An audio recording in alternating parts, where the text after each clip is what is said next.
अस्सलामु अलैकुम घरकन पकोड़ पसंद मे सोच कि आज बनाओ पालक पकोड़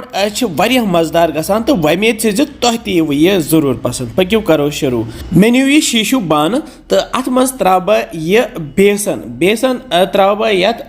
कवल लक्चे लक्चे यन त्रा यह कवल यत तिम जीठ मर्चवांगन इन मे नुक नुक कोर्मुत तो यम त्रा बह ऊर अगर ने यह तो क्या मे बगैर त बन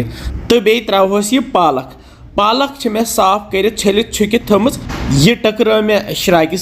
तो त्रो मे ये बानस मजी तो अमे पत त्रो यह मसाल कह यह मे अख जो चमच मिक्स थोमुत मसाल तयित यथ मज जन दान वल जुर बादान मेथ ब्योल बे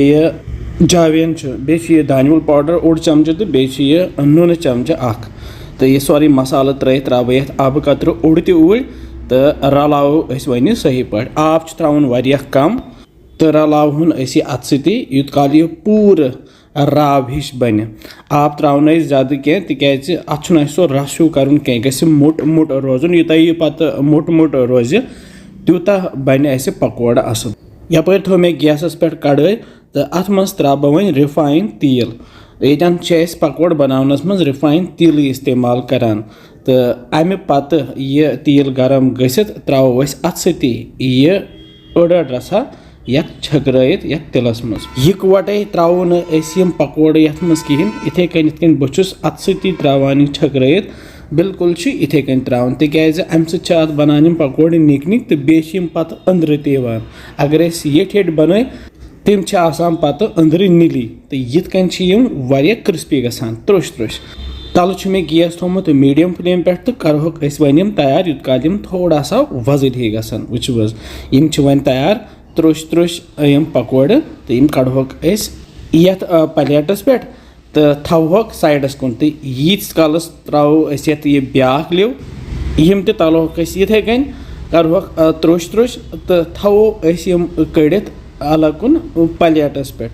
वो ज़बरदस्त पकोड़ बने पालक हिंद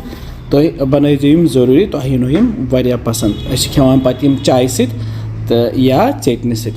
तो फुल प्लेट तैयार तो यपर अन बह वन लकुट हूँ प्लेट तो अथ पे फिरहोक तो अत मे थोमुत यह टमाटो केचप अगर तुम चटनी आसो तो हेकु तथ सी खेत तो तुलो ओड प्यूता तो करो